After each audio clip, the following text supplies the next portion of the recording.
ಕಳ್ಸಿದ್ರು. ಬಂದು ಕೇಳ್ಬಿಟ್ಟು ನಮ್ಮ ಮಗ ಬೇಡಿಕೆ ಅದು ಏನು ಮಾಡಿದ್ರು ಅದು ₹1 ಖರ್ಚು ಮಾಡಲಾರ್ದೆ ಬೇರಿಂದ ಆಚೆ ಬಂದಿದ್ದೆ. ಹೌದಾ? 500 ರೂಪಾಯಿಂದ ಇಲ್ಲಿಗೆ ಬಂದ ಮೇಲೆ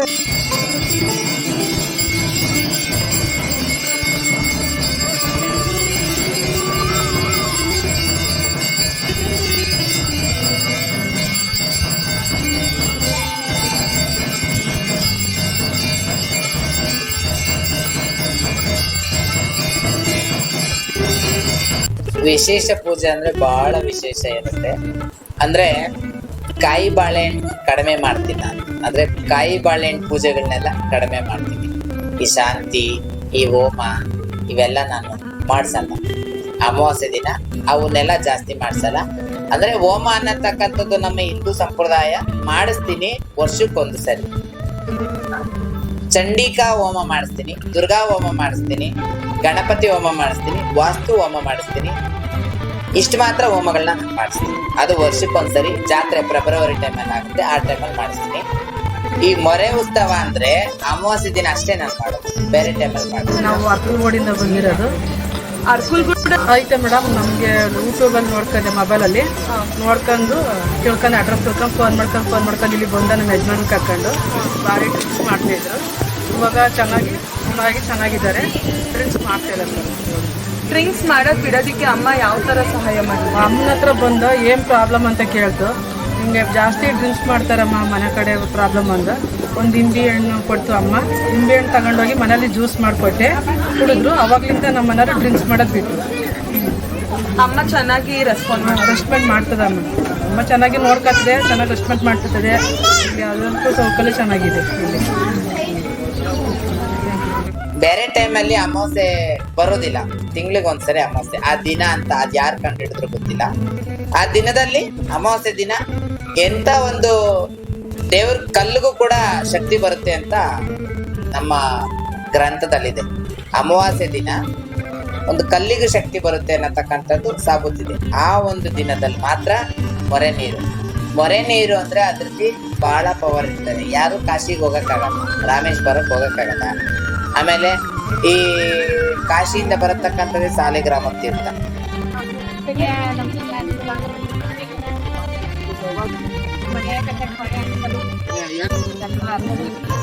ಮನೆ ಕಟ್ತಾ ಇದ್ವಿ. ನೀನು ಒಂದ್ಸಲ ಏನ್ ಕಷ್ಟ ಇದೆ? ಮಕ್ಕಳದು ಪ್ರಾಬ್ಲಮ್. ಮಳೆಯ ಒಂದ್ ಸ್ವಲ್ಪ ಇದೇ ಮಾಡಿ ಮಗಳಿಗೆ ಹಿಂಸೆ ಕೊಡ್ತಾರೆ. ಅವಾಗ ಮಗನಿಗೆ ಮತ್ತೆ ಇದೆಲ್ಲ ಕೇಳೋಣ. ಸಾಲಿಗ್ರಾಮ ತೀರ್ಥ ಕಾಶಿಯಿಂದ ಬರತಕ್ಕಂಥದ್ದೇ ಅದೇ ತೀರ್ಥ, ಗಂಗಾ ನದಿ. ಮತ್ತೆ ಸರಸ್ವತಿ ನದಿ ಕೇಳಿದ್ದೀರಾ? ಸರಸ್ವತಿ ನದಿ ಕೇಳಿಲ್ಲ. ಗುಪ್ತಗಾಮಿನಿಯಾಗಿ ಹರಿತಾಳವು. ಆ ಅಲ್ಲಿಂದಾನೇ ಸಾಲಿಗ್ರಾಮ ಹುಟ್ಟೋದು. ಆ ಸಾಲಿಗ್ರಾಮ ಕಲ್ಲಲ್ಲಿ, ಆ ಒಂದು ವಿಗ್ರಹದಲ್ಲಿ ಸಾಲಿಗ್ರಾಮದ ನೀರನ್ನು ಹಾಕಿದಾಗ ಎಂತ ಪಾಪಗಳಾದ್ರೂ ಪರಿಹಾರ ಆಗ್ತವೆ, ಎಂತ ರೋಗಗಳಿದ್ರು ಪರಿಹಾರ ಆಗುತ್ತೆ, ಎಂತ ಕೆಲಸ ಆಗ್ಲಿಲ್ಲ ಅಂದ್ರೂ ಕೂಡ ಕೆಲಸ ಆಗುತ್ತೆ. ಜಾಸ್ತಿ ಅದೇ ಸ್ಪ್ರೆಡ್ ಆಗಿರೋದು. ಈ ದೇವಸ್ಥಾನಕ್ಕೆ ಹೋಗಿದ ತಕ್ಷಣ ಮಕ್ಕಳಿಲ್ದವ್ರ ಮಕ್ಕಳಾಗ್ಬಿಡ್ತದೆ, ಆಮೇಲೆ ಕುಡಿಯೋ ಚಟ ಬಿಟ್ಬಿಡ್ತಾರೆ ಅಂತ ಜಾಸ್ತಿ ನಮ್ಮ ದೇವಸ್ಥಾನ ಬಗ್ಗೆ ಅದನ್ನೇ ಮಾತಾಡ್ತಾ ಇದ್ದಾರೆ. ನಾನು ಅದ್ರ ಬಗ್ಗೆ ನಾನು ಇನ್ನೊಂದು ಹೇಳಲ್ಲ. ನಿಂಬೆಹಣ್ಣು ಕೊಟ್ರೆ ಕುಡಿಯೋದ್ ಬಿಡ್ತಾರೆ ಅಂದ್ರೆ ಅದು ಸುಳ್ಳು. ಆದ್ರೆ ಈ ಕ್ಷೇತ್ರದಲ್ಲಿ ನಿಂಬೆಹಣ್ಣು ತಿಂದ್ರೆ 100% ಕುಡಿಯೋದ್ ಬಿಡ್ತಾರೆ. ಯಾಕೆ ಅಂದ್ರೆ ನಿಂಬೆಹಣ್ಣು ತಿಂದಿರೋರು, ನಾನು ಇದ್ರಲ್ಲೆಲ್ಲ ಲೈವಲ್ಲಿ ಹೇಳಕ್ಕಾಗಲ್ಲ, ಎದುರ್ತಾರೆ ಜನ. ಬೇಡ, ಅದ ಅನುಭವ ಅವ್ರಿಗೆ ಆದ್ಮೇಲೆ ಅವ್ರು ಬೇರೆ ಕೇಳ್ತಾರೆ. ಎಲ್ಲಿಂದ ಬರ್ತೀವಿ? ಬಿದ್ರಳ್ಳಿಯಿಂದ ಬರ್ತೀವಿ. ಇಲ್ಲಿಂದ ಎಷ್ಟು ದೂರ ಸರ್? ಇಲ್ಲಿಂದ 65 ಕಿಲೋಮೀಟರ್. ಪ್ರತಿ ತಿಂಗಳ ಬರ್ತೀರಾ? ತಿಂಗಳ ಬರಲ್ಲ. ನಾನು 2 ತಿಂಗಳಿಗೊಂದ್ಸತಿ ಅದು ಬರ್ತೀನಿ. ಸುಮಾರು ಒಂದು 20 ಸತಿ ನಾನು ಬಂದಿದ್ದೀನಿ. 65 ಕಿಲೋಮೀಟರ್ ಇಂದ ದೂರದಿಂದ ಬರ್ತೀರಾ? ಬೈಕಲ್ಲೇ ಬರ್ತೀನಿ. ಅಷ್ಟು ನಂಬಿಕೆ ಇದೆ ಸರ್? ಅಷ್ಟು ನಂಬಿಕೆ ಇದೆ. ನನ್ನ ಜೊತೆಲಿ ಇನ್ನೂ ಚೆನ್ನಾಗಿ ಕರ್ಕೊಂಡ್ ಬಂದಿದ್ದೀನಿ. ಅವ್ರಿಗೂ ಚೆನ್ನಾಗಿ ಒಳ್ಳೇದಾಗಿದೆ.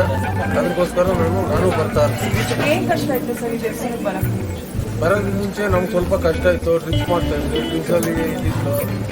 ಡ್ರಿಂಕ್ಸ್ ಬಿಟ್ರಿ. ಆಮೇಲೆ ನಮ್ಗೆಲ್ಲ ಚೆನ್ನಾಗಿ ಒಳ್ಳೇದಾಗ್ತದೆ. ಎಲ್ಲ ಚೆನ್ನಾಗಿ ಒಳ್ಳೇದಾಗ್ತಾ ಇದೆ. ಬಂದಾಗೆಲ್ಲ ಚೆನ್ನಾಗಿ ಒಳ್ಳೆ ಆಗ್ತಾ ಇದೆ. ಅದಕ್ಕೆ ನಾವು ಬರ್ತಾ ಇದ್ದೀವಿ. ಭಕ್ತಾದಿಗಳಿಗೆ ನಮ್ಮ ದೇವ್ರ ಮೇಲೆ ನಂಬಿಕೆ ಇಟ್ಬಿಟ್ಟು ನಾವು ಬರಬೇಕು. ಮತ್ತೆ ದೇವರು ಹೆಂಗೂ ಒಳ್ಳೇದು ಮಾಡ್ತಾರೆ ಅಂತ ನಾವು ಮಾಡೋ ಥರ ಮಾಡಕ್ ಹೋದ್ರೆ ಅದು ನಮಗೆ ತಪ್ಪಾಗುತ್ತೆ. ನಮಗೂ ನಂಬಿಕೆ ಇರಬೇಕು ದೇವ್ರ ಮೇಲೆ. ದೇವ್ರ ಮೇಲೆ ಬಿಟ್ಟರೆ ಅಂತೂ ಆಗಲ್ಲ. ನಾವು ಅದರಲ್ಲಿ ನಾವು ದೇವ್ರು ನಂಬಿದ್ದೀರಿ ಅಂತ ನಮಗಿದ್ದಿರ್ಬೇಕು. ಆ ಥರ ಇದ್ರೆ ಎಲ್ಲರೂ ಚೆನ್ನಾಗಿ ಮುಂದೆ ಬರ್ತಾರೆ. ಅಮ್ಮ ಹೇಗೆ ಸರ್?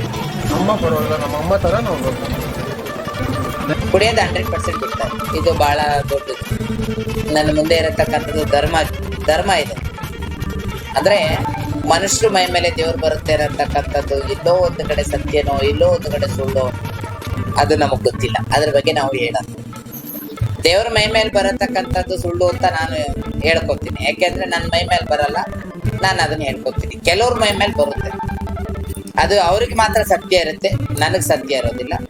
ಅವ್ರವ್ರು ಧರ್ಮ ಏನಿದೆ ಅವ್ರವ್ರ ಆಚರಣೆ ಮಾಡ್ಕೊಂಡು ಹೋಗ್ತಾರೆ. ಕೆಲವ್ರಿಗೆ ದೇವ್ರ ಮೈ ಮೇಲೆ ಬರುತ್ತೆ, ಕೆಲವ್ರು ಹಾಗೆ ಹೇಳ್ತಾರೆ, ಕೆಲವ್ರು ನೋಡಿದ ತಕ್ಷಣ ಹೇಳ್ತಾರೆ, ಕೆಲವ್ರು ಜ್ಯೋತಿಷ್ಯ ಹೇಳ್ತಾರೆ, ಕೆಲವರು ಗ್ರಂಥ ನೋಡ್ತಾರೆ, ಕೆಲವ್ರು ತಾಳೆಗರಿ ನೋಡ್ತಾರೆ. ಬಟ್ ಆದ್ರೆ ನಾನು ಅವೇನು ನೋಡಲ್ಲ. ಅದೆಲ್ಲದಕ್ಕಂತ ಶಕ್ತಿ ಇರೋದೆ ಪಗಡೆ, ಕವಡೆ.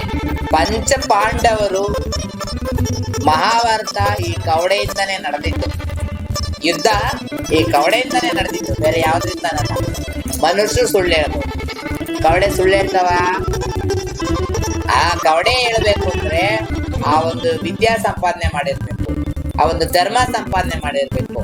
ಅದ್ರೊಳಗಡೆ ವಿಧಗಳಿದಾವೆ. ಕೆಲವರು ಅಖಂಡಲ ಹಾಕ್ತಾರೆ, ಅಮಂಡಲ ಹಾಕ್ತಾರೆ. ನನ್ಗೆ ಅದ್ಯಾವ್ದು ಗೊತ್ತಿಲ್ಲ ಸರ್, ನಾವ್ ಅದನ್ನ ಯಾವ್ದು ನಾವು ಮಾಡಲ್ಲ. ಅಖಂಡಲ ಕಮಂಡಲ ಏನಿಲ್ಲ. ಆ ಕವಡೆಯಲ್ಲಿ ನಾನು ಸಂಪಾದನೆ ಮಾಡಿರ್ತಕ್ಕಂಥದ್ದು ನನಗೆ ಗೊತ್ತಿರುತ್ತೆ. ಆ ದೇವಿ ಧ್ಯಾನ ಮಾಡ್ತೀನಿ, ನಾನು ಜೋಗಮ್ಮ ಆಗಿದ್ದೀನಿ, ಆ ತಾಯಿ ನನಗೆ ಹೊಲ್ದಿದ್ದಾಳೆ ಅಂತ ನಾನು 100% ಹೇಳ್ತೀನಿ. ಆ ಕವಡೆ ಒಳಗಡೆ ಎಂತ ಕಠಿಣವಾದ ಪರಿಸ್ಥಿತಿಯಲ್ಲಿ ಇದ್ರು, ಎಂತ ಕಷ್ಟ ಇದ್ರು ಅದ್ರಲ್ಲಿ ನೋಡ್ಬಿಟ್ಟು ನಾನು ಪರಿಹಾರ ಹೇಳ್ತೀನಿ. ಅಷ್ಟು ಪವರ್ ಇದೆ ಅದು. ಮಾತಲ್ಲಿ ಹೇಳಿದ್ರೆ ಸುಳ್ಳಾಗುತ್ತೆ. ಈ ಎಲೆ ನೋಡಿದ್ರೆ ಸುಳ್ಳು, ಅಂಜನ ನೋಡಿದ್ರೆ ಸುಳ್ಳು, ಆಮೇಲೆ ದೇವ್ರ ಮೈ ಮೇಲೆ ಬಂದ್ ಹೇಳಿದ್ರೆ ಸುಳ್ಳು, ಎಲ್ಲಾನ ಸುಳ್ಳು ಹೇಳ್ತಾರಲ್ವಾ. ಈ ಕವಡೆನ ಸುಳ್ಳು ಅಂತ ಯಾರನ್ನ ಸಾಬೂತ್ ಮಾಡಿರ್ಲಿ. ಯಾಕೆಂದ್ರೆ ಈ ಕವಡೆಯಿಂದಾನೇ ಪಂಚಪಾಂಡವರು ಯುದ್ಧ ಗೆದ್ದಿದ್ದು.